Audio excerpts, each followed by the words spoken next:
Le parcours politique du Bénin de 90 à nos jours, du renouveau démocratique à l'ère de la réforme du système partisan, voilà un peu le thème central de l'entretien de ce dimanche 28 février 2021. 28 février, une date certainement qui vous rappelle bien évidemment la fin des assises nationales, d'où justement le thème choisi aujourd'hui. Et pour en parler, nous recevons un témoin de ces événements. Il s'agit de Dr Philippe Rompati, ancien directeur général de la SBEE sous l'ancien président Nicéphore Soglo. Monsieur Rompati, bonjour et merci d'avoir accepté notre invitation pour nous replonger, on va dire, dans l'histoire. Merci, madame la journaliste.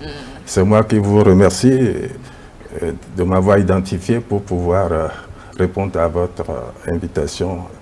Et je me prête volontiers à l'entretien et sur les thèmes que vous voulez qu'on débatte ou qu'on expose. C'est vrai que l'âge est là, mais la mémoire est toujours présente. On va pouvoir nous replonger dans cette histoire de la conférence nationale et faire un peu cette analyse comparative. Alors, sans autre forme de protocole, je le disais aujourd'hui, 28 février 2021, 31 ans déjà, que s'achevait au PLM Malédio, la conférence des forces vives de la nation. Monsieur Rompati, quel souvenir gardez-vous de ces assises nationales? Qu'est-ce que cela vous évoque aujourd'hui? Bien. Avant de vous répondre, de commencer le sujet de l'entretien, je voudrais quand même me présenter aux téléspectateurs pour qu'ils puissent... Parce que beaucoup de gens me connaissent comme avoir été directeur général de la SBE. Il faut préciser à cette époque-là, c'était Société d'électricité et d'eau, et non pas d'énergie électrique à cette époque-là. Donc, les deux secteurs, eau et électricité, étaient gérés par la SBE à l'époque. Ensuite, je voudrais préciser que avant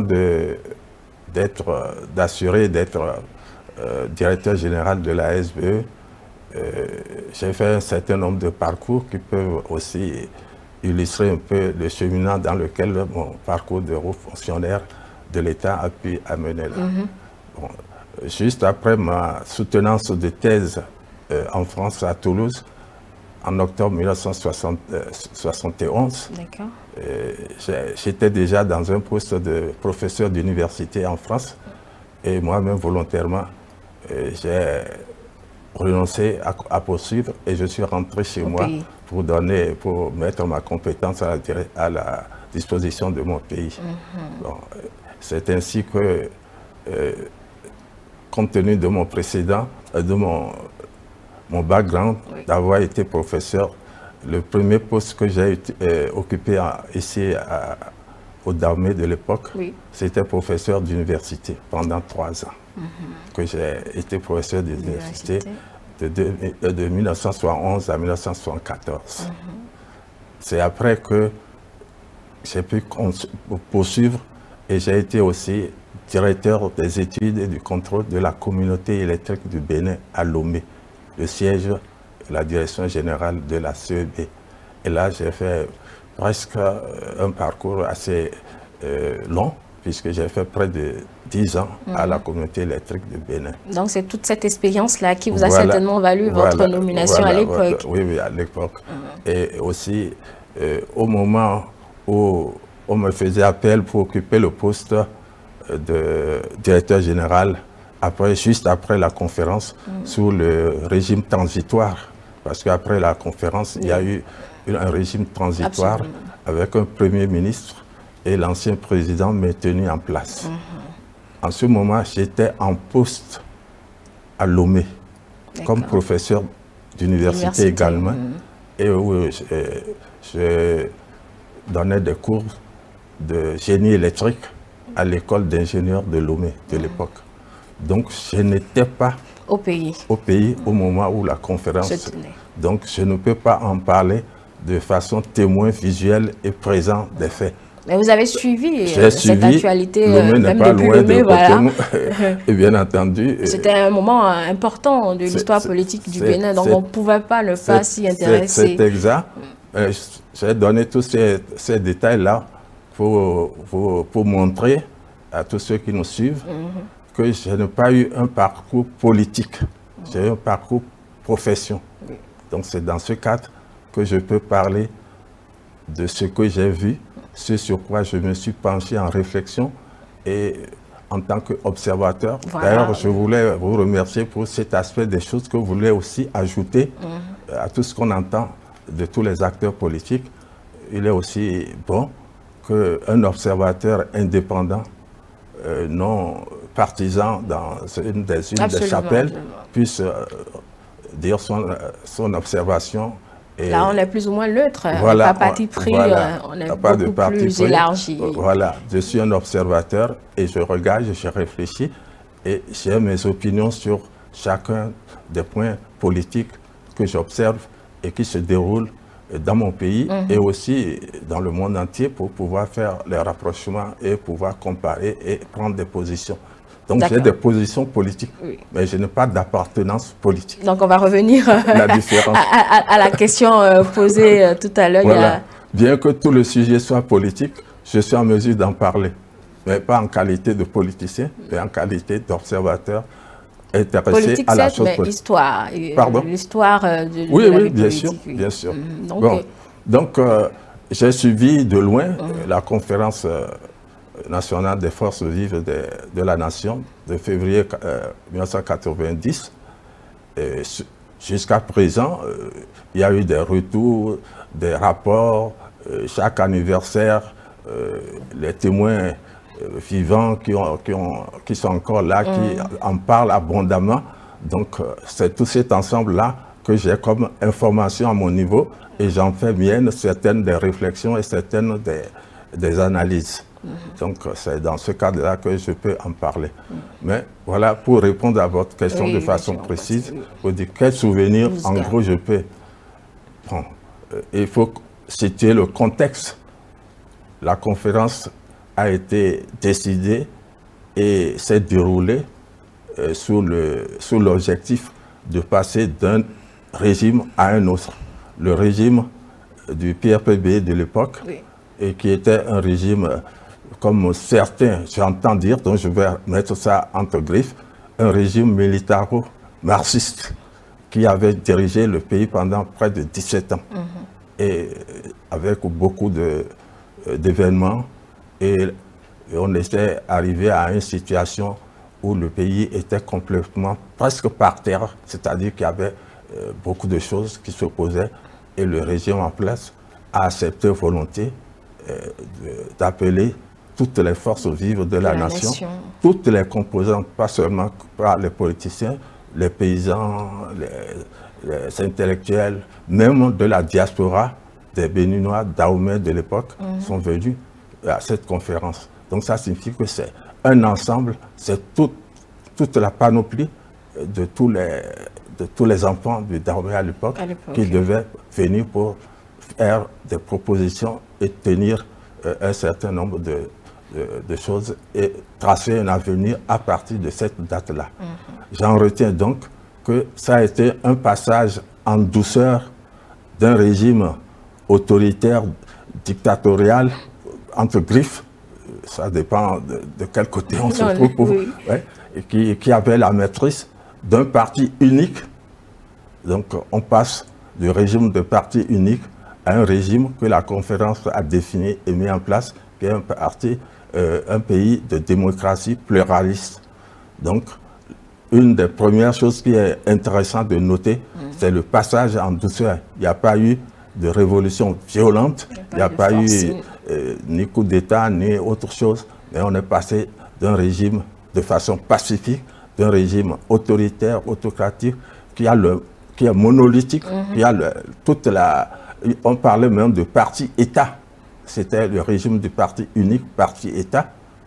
Et on passe de ce régime-là à un régime, grâce à la conférence de février, à un régime démocratique, pluraliste. Je voudrais aussi faire une précision que souvent, en principe, ça a été dit, mais beaucoup de gens l'oublient. Ça a été un renouveau démocratique. la démocratie au Bénin, au Dahomey de l'époque, ne part pas de février 90. Déjà en 1958, il y a eu élection pour désigner Sour Migapiti comme député au Parlement de Paris. Il y a eu des élections. Donc, jusque-là, on a connu aussi une forme de démocratie. Juste à l'indépendance, on était dans une république qui avait exercé une forme de démocratie. Donc, la conférence, avec la parenthèse de 17 ans de régime du PRPB, parti de la Révolution populaire du Bénin, on est passé dans un régime pluraliste. Donc, c'est un renouveau démocratique. Et vous qui donc étiez aux premières loges de nos balbutiements démocratiques, je vais dire, de par votre responsabilité à l'époque, comment ce nouvel ordre politique s'est installé? Oui, bon, c'est un passage en douceur et progressif. Donc il faut bien, on n'est pas passé d'un état brut à un état, non. À la suite de la conférence nationale, des options ont été prises. Et il y a une constitution qui a été élaborée. Donc ça, c'est le premier élément sur lequel l'axe principal du redressement à la fois politique, économique et social de tout le pays. Donc dans tous les domaines de développement, aussi bien politique. Donc j'ai observé que toujours sous mon œil d'observateur, pas acteur au sens strict du terme, j'ai observé donc que les institutions ont été définies dans la Constitution et progressivement, il y a eu installation de toutes ces institutions. L'économie a été progressivement redressée avec le nouveau... Il faut bien dire tout à l'heure que j'ai dit que il y a eu une année transitoire avec le président de la République. Et un premier ministre. Voilà, un premier ministre dont on connaît le nom. Donc, c'est bien sûr ça. Et pendant déjà la période transitoire, beaucoup de choses ont été dessinées. L'Assemblée nationale n'a pas été élue aussitôt après la conférence. Il a été mis en place un organe qu'on appelle le Haut Conseil de la République, et qui faisait office de parlement pendant au moins un an avant que les élections en 1991 avoir lieu, etc. Il y a eu élection maintenant d'un président de la République et avec un nouveau président de la République, les institutions de la République. La Constitution a défini des contre-pouvoirs, donc à savoir que comme on a choisi un régime démocratique pluraliste, il faut ajouter une autre option que je n'ai pas précisé tout à l'heure. On a fait soit d'une économie libérale, en passant de l'économie collectiviste dirigiste du marxiste-léniniste à un régime libéral, d'économie libérale. Puisque toute l'économie était complètement à terre, il fallait, dans les premiers temps, s'attacher immédiatement à redresser le pays sur le plan de l'économie, aussi bien que sur le plan politique. Donc tout ça a été progressivement installé. Les institutions telles que la Cour constitutionnelle, le Haut Conseil de l'audiovisuel et de la communication ont été progressivement mises en place. Donc ça a été un passage vraiment en douceur dans un nouveau régime dont les grandes orientations étaient définies dans la Constitution du 11 décembre 1990. Vous savez, la jeune génération ne maîtrise pas forcément les tenants et aboutissants de cette assise-là. Quand on dit que l'économie était pratiquement à terre et que progressivement, elle a été... comment ça s'est passé? Quelles ont été les premières décisions qui ont été prises pour permettre à cette économie-là de reprendre progressivement? La caractéristique qu'on peut définir du passage de l'économie ruinée, c'est qu'on ne payait plus des salaires, l'État n'était plus en mesure de payer les salaires des fonctionnaires. Bon, donc ça signifie déjà qu'il y a un problème économique, budgétaire. C'est comment l'État a pu à nouveau payer ces salaires-là? Les premières décisions qui ont été prises, on peut s'y intéresser. Oui, déjà vers la fin du régime de Pierre PB, le régime de l'époque, étant donné l'état complètement à terre de l'économie, a pu bénéficier d'un certain nombre d'institutions internationales, notamment la Banque mondiale, qui a mis en place ce qu'on appelait à l'époque le PAS, plan d'ajustement structurel.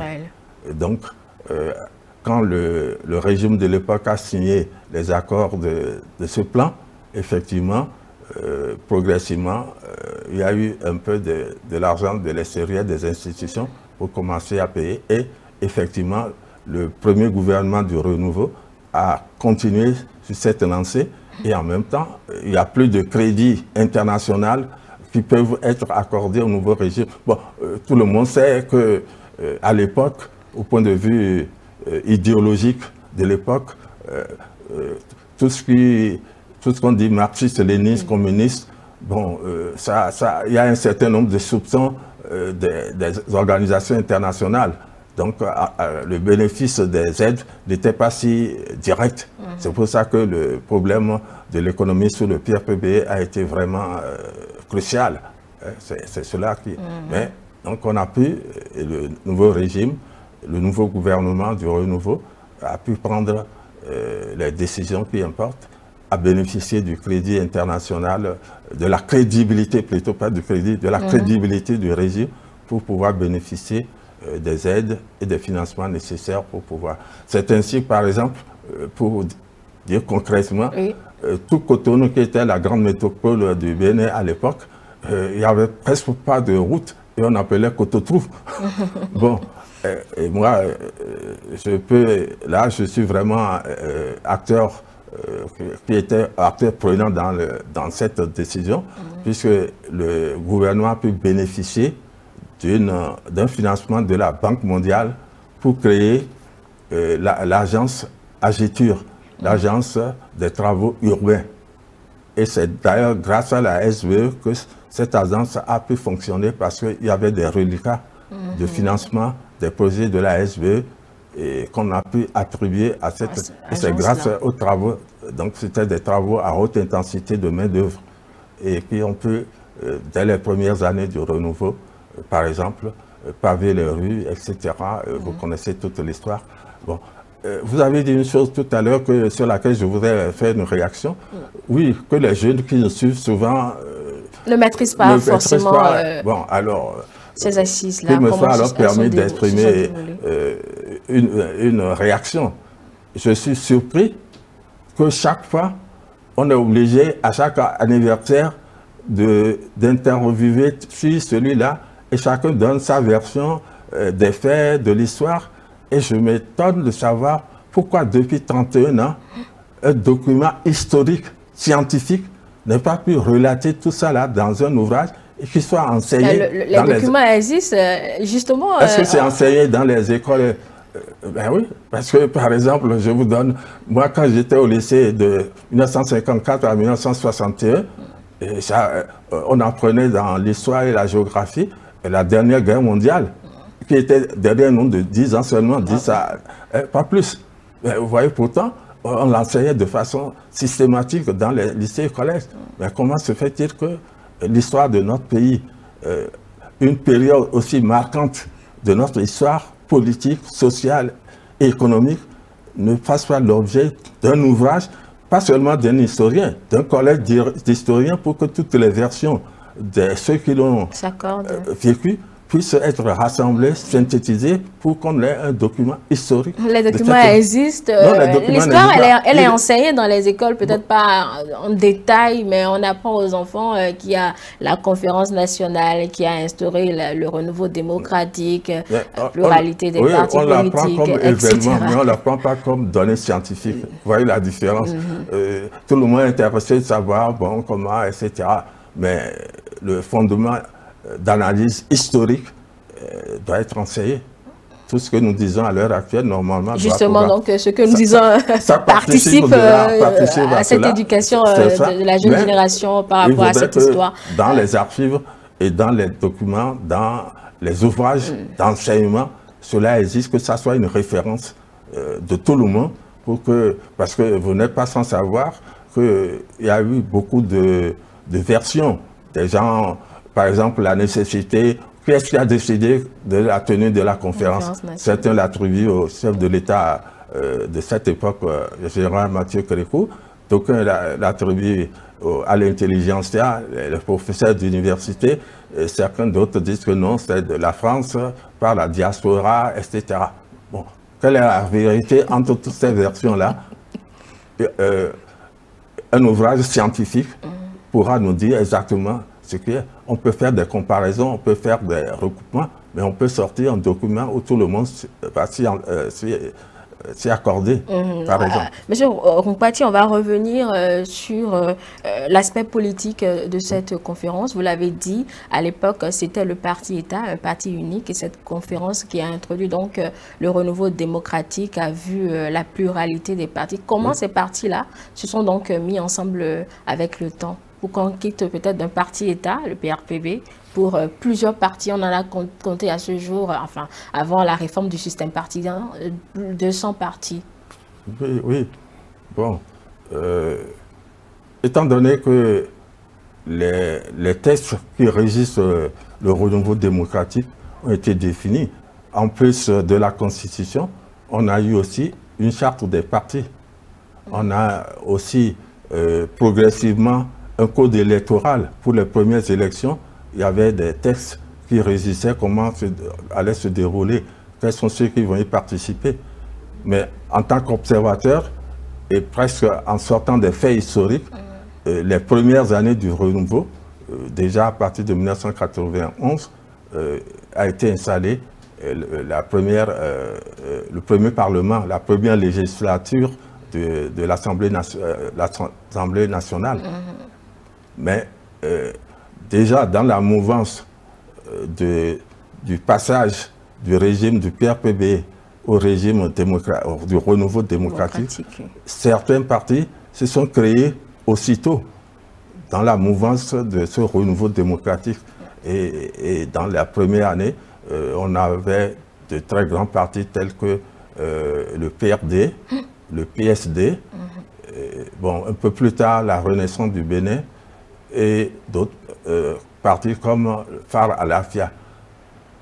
De s'exprimer comme vous l'avez fait tout à l'heure, appelle en moi une réaction. C'est une illusion qu'on a souvent de dire que, compte tenu du fait qu'il y a un multipartisme intégral, s'est installé une foule, un pléthore de partis politiques pour participer à la vie politique. C'est ce qu'on a observé dans la réalité, non, justement, monsieur Kounkpaty. Les gens lancent des chiffres comme 200, 250, 280. Ce ne sont pas des chiffres inventés, hein, monsieur Kounkpaty. Ce ne sont pas des chiffres inventés, mais je vais vous expliquer pourquoi la réaction dans ce sens. C'est pas, il y a eu pas plus de 4 ou 5, 6 grands partis qui ont des députés à l'Assemblée. Il n'y en a pas plus. Comptez. Les autres, c'était de petits partis de quartier, de régionalistes, etc. C'était pas. En plus, il y a une disposition de la charte des partis qui n'a pas été suivie à la rigueur. Parce qu'il était défini que si un parti devient officiel, légal, et qu'il ne participe pas à la vie politique aux élections pendant au moins 2 élections, il est rayé de la liste. Il semble que le ministère de l'Intérieur de l'époque, jusqu'à 2016, n'avait pas fait ce travail. Et les gens qui auraient dû être rayés, les partis qui figuraient toujours sur cette liste, dont vous dites que c'est une réalité, oui, parce qu'on n'a pas fait le travail de les rayer. Et c'est ça qui a aussi, ce qu'il faut déplorer, c'est beaucoup plus la multiplicité de ces partis qui concourent de façon circonstancielle. C'est toujours à l'approche des élections que ces partis se multiplient et émergent, et puis après, plus rien, ou bien ils essaient d'avoir un député ou un conseiller municipal quelque part pour pouvoir participer à l'animation. Et le plus souvent, c'est pour, j'allais dire, participer de façon ponctuelle. Et c'est ça qui a donné un autre phénomène que nous décrions, que tout le monde met le doigt dessus, le phénomène de la transhumance politique. Donc les gens passaient d'un parti à l'autre, suivant les intérêts du moment, suivant les circonstances et suivant les buts visés, ils passaient d'un parti à l'autre. Donc il y a eu ce problème-là de la transhumance et qui a fait qu'effectivement, ça donne l'illusion d'avoir beaucoup de partis. Donc vous êtes en train de dire que les pratiques des différents acteurs à l'époque n'étaient pas vraiment en accord avec les idéaux de ce renouveau démocratique. Ah non, non, je n'ai pas dit ça, bien le contraire. Il y a eu bien sûr des balises qui ont permis, par exemple, le code électoral avait indiqué comment les partis devaient se ça, c'était les lois. Donc, les lois établies, les lois après cette conférence, mais dans la pratique, l'applicabilité. Oui, bon, on peut dire avec raison, pour dire que le fait qu'on ait décidé multipartisme intégral, bon, c'est comme une image que tout le monde donne. Si vous avez une marmite avec un couvercle que vous avez fermé et que vous faites bouillir de l'eau, si vous lâchez la main, tout ça va, la vapeur va s'éparpiller partout et faire sauter même le bouchon. Donc, ayant été comprimé sous le régime du parti unique, bien entendu, avec une liberté d'opinion, d'expression qui ont été garanties par la Constitution, et il n'y avait pas de difficulté à ce que ces partis-là se créent, se développent à l'infini. Bon, c'est quelque chose à regretter parce que ça n'a pas été maîtrisé. Certainement, le multipartisme ne devrait pas signifier que c'est des petits partis à droite, à gauche, des partis de région, ethniques, toutes sortes de faits qu'on a observés, que l'on regrette. En ce moment-là, votre question, ma réponse est celle-ci. Ces idéaux-là n'ont pas été bien appliqués parce qu'en réalité, le renouveau démocratique ne signifie pas que ce sera de façon anarchique que les partis. La preuve, il a été mis en place une charte des partis pour définir les règles dans lesquelles les partis doivent se créer, et animer la vie politique et participer aux élections. C'est dans la première charte des partis de l'époque définie. Donc il y avait des règles et les idéaux étaient bien dans les textes. Mais évidemment, des fois, il y a des déviances. Dans la pratique, il y a eu des difficultés. Bien sûr qu'il y a des difficultés.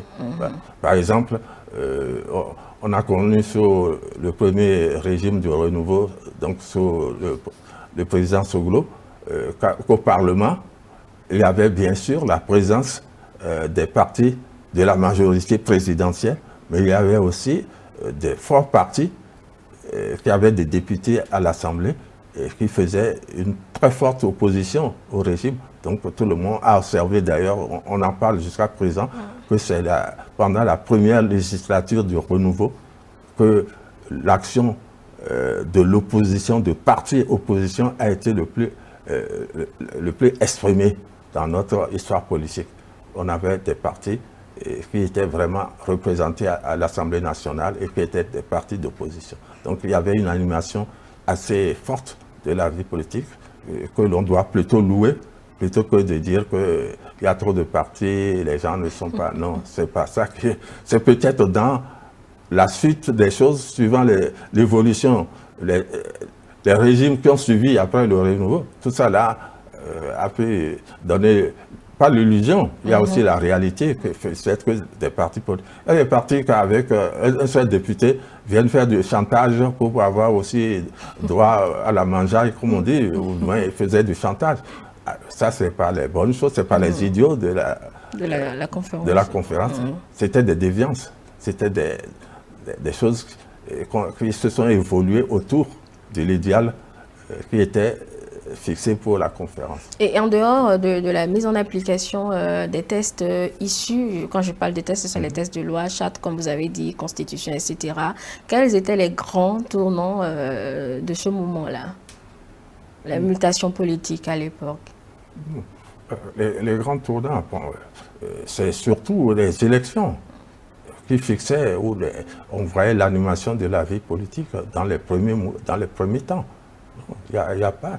Bon, et les textes ont été fixés aussi progressivement. Par exemple, la Cour constitutionnelle... Bon, j'ai oublié de dire que le régime qu'on a choisi, la conférence a décidé, qui a été adopté, c'est un régime présidentiel et non pas un régime parlementaire ni semi-présidentiel. Donc tout a été... Et dans le choix du régime présidentiel, a été suffisamment explicité pour montrer que, pour éviter la dérive autocratique ou dictatoriale d'un président, il a été conçu des contre-pouvoirs. Donc la Constitution a veillé à ce que, justement, dans un régime présidentiel, il n'y ait pas possibilité que ça fasse une dérive pour devenir dictatorial. D'où il y a eu des contre-pouvoirs, comme la haute autorité de l'audiovisuel. Le Parlement lui-même est considéré comme un contre-pouvoir parce qu'il contrôle l'État. L'exécutif, le fonctionnement de l'exécutif. Il donne les moyens à l'exécutif. C'est le Parlement qui vote le budget et donne les moyens à l'exécutif. Donc en réalité, c'est une forme de contre-pouvoir. La Cour constitutionnelle, à l'époque aussi, est un contre-pouvoir pour que tout soit respecté suivant les textes qui sont explicites dans la Constitution. Oui, que les textes respectent la Constitution. La Constitution.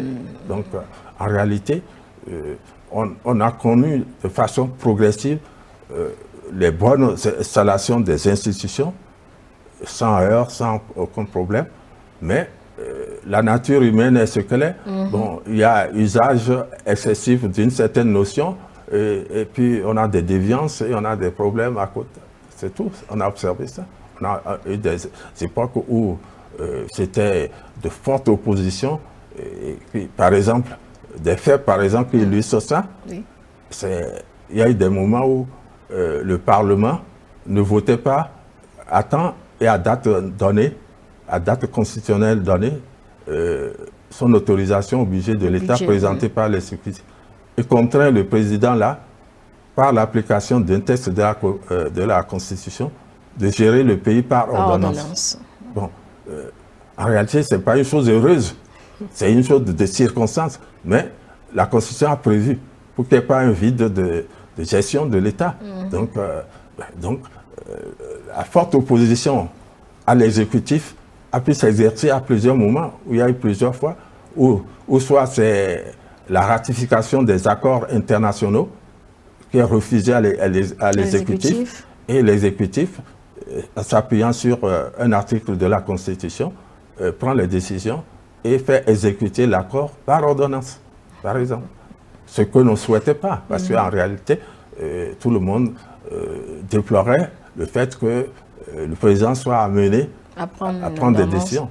Et d'ailleurs, la Constitution a limité les pouvoirs du président qui ne doit pas aller au-delà d'une certaine période de prise d'ordonnance. Ça aussi, il y a eu des balises pour ça, pour qu'il n'y ait pas un président qui prend tous les pouvoirs et conçoit le budget, et se l'applique et se l'approuve. Donc ça, ce n'est pas une circonstance qu'on devait applaudir, bien au contraire. On doit pouvoir contrôler absolument. Voilà. De votre position d'observateur, M. Rompati, quand vous regardez un peu tout ce parcours, quel constat faites-vous de la pratique de la démocratie dans notre pays? Bon, ça me donne l'occasion à cette période-là, dans mes réflexions et dans des articles que j'ai publiés, j'ai pu préciser une certaine chose que je voudrais aussi à l'époque, à l'occasion.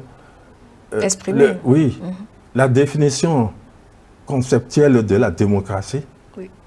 On a recours à la démocratie et à l'appliquer quand il y a plusieurs opinions qui sont présentes à un moment donné, ou tout le temps. La démocratie requiert la présence simultanée de plusieurs opinions qui s'affrontent. Mais on ne peut pas avoir de la démocratie, on n'appellera pas démocratie, là où il n'y a qu'une seule opinion qui est dominante. C'est pour ça que la période du PRPB, avec un parti-État, on disait qu'il n'y avait pas de démocratie. Mais pourtant, le régime de l'époque avait son expression de la démocratie parce qu'il ramassait toutes les masses populaires sont derrière, donc on dit qu'on travaille au nom du peuple. Alors qu'en fait, c'est un parti unique. Et on contraint tout le monde à avoir presque la même opinion. Parce que tous ceux qui avaient des opinions contraires ou différentes étaient poursuivis ou étaient étaient harcelés, des gens s'exilaient parce qu'ils n'acceptaient pas le parti État du PRPB. Il y a eu plein de ce cas.